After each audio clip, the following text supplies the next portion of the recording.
صل على محمد يا رب صل عليه وآله.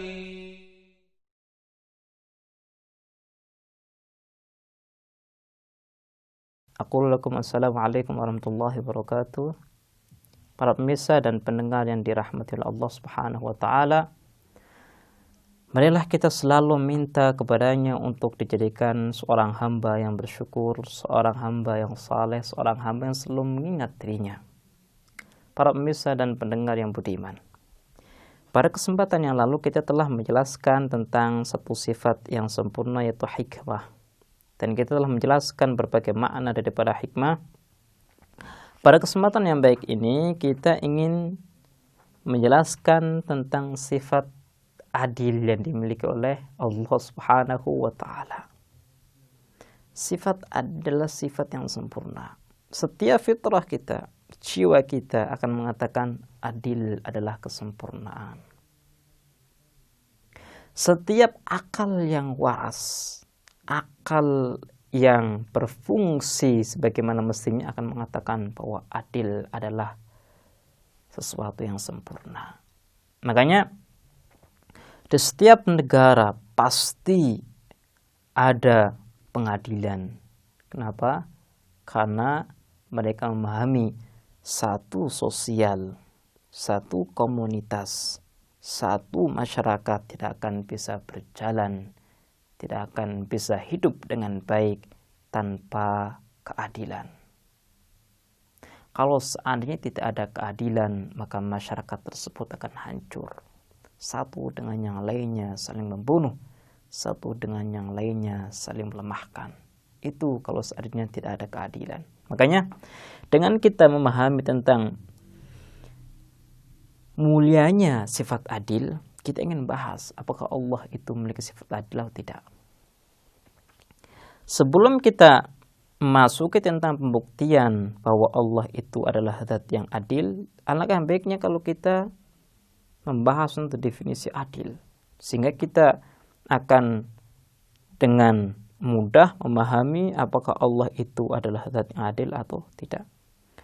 Adil sebagaimana yang didefinisikan oleh Imam Ali bin Abi Thalib, beliau mengatakan adil adalah meletakkan sesuatu pada tempatnya, itu adil. Setiap sesuatu itu memiliki kriteria. Gelas itu memiliki sifat-sifat tertentu. Gelas itu kecil.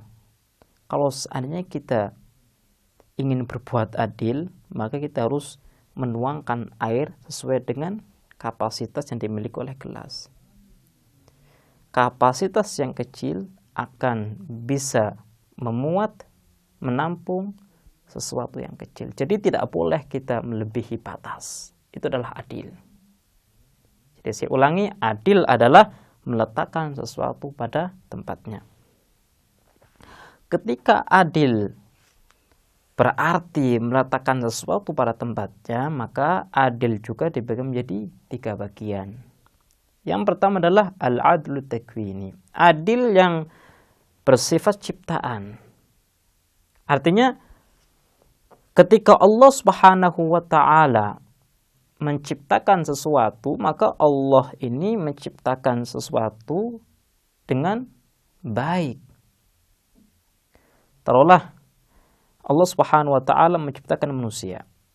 Karena Allah ini menciptakan manusia sebagai makhluk yang tidak akan bisa hidup tanpa air, tanpa makanan, maka Allah harus wajib meletakkan manusia di suatu tempat yang di situ ada air. Itu namanya adil. Adil takwini.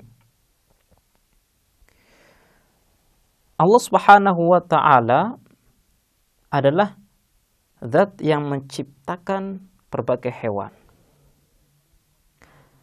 Kalau seandainya Allah itu adil, maka hewan-hewan ini harus hidup sesuai dengan tuntutan dirinya. Ada hewan yang bisa hidup di air dan ada hewan yang bisa hidup di daratan. Ada hewan yang tidak bisa hidup di air dan hewan ini tidak boleh diletakkan di air karena akan mati. Jadi wad'u syai' fi mawdi'ih, meletakkan sesuatu di tempatnya. Ini adalah al-adlu takwini. Kemudian ada al-adlu tasyri'i. Adlu tasyri'i adalah keadilan yang bersifat undang-undang. Artinya ketika Allah Subhanahu wa taala itu membuat undang-undang untuk kita, untuk makhluknya, maka undang-undang ini harus sesuai dengan tuntutan diri makhluk. Karena undang-undang itu disusun untuk membantu makhluk, membantu manusia untuk menggapai kesempurnaan. Undang-undang ini harus sesuai dengan kesempurnaan manusia. Nanti kita akan membahas di tauhid tentang siapa yang layak untuk membuat undang-undang. Kita akan membahas secara terperinci bagaimana pembahasan tentang undang-undang ini. Apakah undang-undang ini bisa dibuat oleh selain Allah atau tidak. Ringkasnya, keadilan yang bersifat syariat artinya Allah Subhanahu wa taala harus memberikan undang-undang yang sesuai dengan tuntutan makhluk, tuntutan kita. Kalau seandainya kita sebagai manusia tidak akan bisa mendapatkan kebahagiaan tanpa kita harus menunaikan sholat, maka Allah pun harus wajibkan sholat kepada kita. Dan sebaliknya, kalau seandainya kita tidak akan mampu melakukan satu taklif, karena taklif itu di luar kemampuan kita, maka Allah pun tidak boleh mewajibkan taklif tersebut. Itu namanya al-adlu tasyri'i. Kemudian bagian yang ketiga, al-adlul jazai. Keadilan dalam memberikan pahala, memberikan balasan. Karena Allah adalah zat yang menyusun undang-undang, maka Allah lah yang menjelaskan tentang balasan setiap daripada kewajiban yang telah dilakukan dan pelanggaran yang telah dilakukan. Contoh ketika orang itu melakukan salat wajib, apa yang ia dapatkan? Namanya balasan. Keadilan dalam balasan artinya Allah Subhanahu wa taala tidak boleh menyamaratakan antara orang yang baik dan orang yang buruk. Tidak boleh Allah Subhanahu wa taala menyamakan antara Fir'aun dengan Nabi Musa alaihissalam. Kenapa? Karena ketika Allah menyamaratakan antara Fir'aun dan Nabi Musa alaihissalam, maka hal ini merupakan bentuk kezaliman. Jadi ingat para pemirsa, ada 3 bagian daripada keadilan. Keadilan takwini, keadilan yang bersifat ciptaan. Al-adlu tasyri'i, keadilan yang bersifat undang-undang. Al-adlul jazai, keadilan yang bersifat balasan. Jadi jangan khawatir, ketika kita melakukan kebaikan meskipun sedikit, maka Allah pasti akan memberikan balasan kepada kita. Pasti itu. Dan kita harus selalu ingat, setiap pelanggaran dan maksiat yang kita lakukan, maka Allah pasti sudah menyiapkan azab bagi kita. Jadi kita harus selalu waspada dimanapun kita.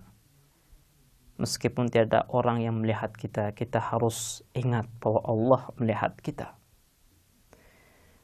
Terkhusus ketika kita berpuasa. Yang namanya puasa itu kan tidak ada orang yang melihat. Kalau kita berkumur-kumur, kita bisa menelan air. Tapi kalau kita meyakini bahwa Allah adalah zat yang maha melihat, zat yang mengawasi kita, dan Allah adalah zat yang adil, yang akan memberikan balasan kepada kita sesuai dengan perbuatan kita dan amalan kita, maka kita tidak akan melakukan pelanggaran. Allah adalah zat yang selalu mencatat dan menghitung amal perbuatan kita, dan kelak semua perbuatan kita akan dimintai pertanggungjawaban. Baiklah pemirsa, insyaallah kita akan membahas tentang sifat adil ini di kesempatan yang lain. Kita akhiri, wassalamualaikum warahmatullahi wabarakatuh.